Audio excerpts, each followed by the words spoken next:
Good day mga boss madam. For today's video ay magpapaalam na tayo sa aking super kaline stand na si Blacky. May nagkakagusto na pala sa kanyang iba, kaya kailangan natin magparaya.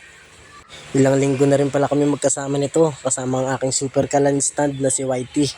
Magkahalong lungkot at saya kasi mawawala na siya, pero mapapalitan naman siya ng pera. Ayos, di ba? Ikakarga ko nga pala siya sa aking pinagmamalaking Aerox na Dipadjak. Ops, dyan ka muna. At kailangan ko masiguradong nasa kondisyon at walang problema ang bata ko. Mapapalaban ka na naman, boy. Sinimulan ko na nga ikarga sa aking Aerox na Dipadjak. Pinatayo ko ito ng karga pero parang alanganin kaya itinumba ko ng ganito. Di nga ako mapakali kaya sinubukan ko to sa harap. Naisip ko na mas okay pa pala yung nakatumba kaya binalik ko na lang. Pinaikutan ko na nga pala ito ng scotch tape at siniguradong hindi malalaglag. Nagdoble ingat nga din pala ako sa pag-tape dahil naka-tiles pala ang pinakailalim nito. Inikot ko na rin pala yung pinakagulong ng aking Aerox na Dipadjak para siguraduhin hindi nakasabit yung aking kinarga. Sinubukan ko nga tong alogin at mukhang sa tingin ko okay na. So tara, samahan niyo ako mag-deliver. Dahan-dahan nga lang pala ako sa pagpadjak dahil sa marami akong daraan ng lubak. Kapag yumaman nga ako someday, ay una kong ipapaayos tong bike ko. Akala nyo yung kalsada, no? May dinaanan nga pala akong tawid dagat, pero hindi naman kalaliman. Waterproof din pala yung nabili kong gulong galing Sweden.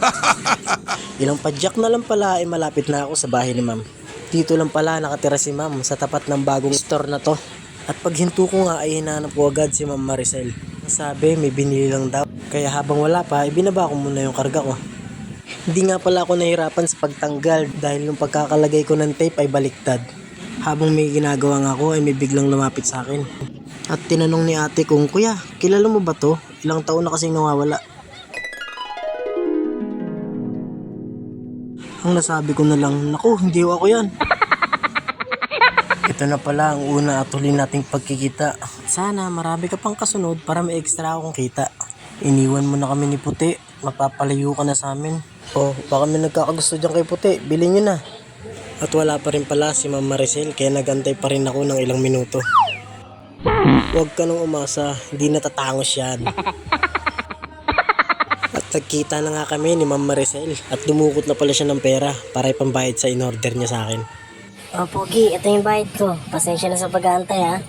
Oh, ito pa si kwento. Kung vulcanize ng ilong mo, este, ang gulong mo. Flat kasi nakita ko, eh. Biro lang.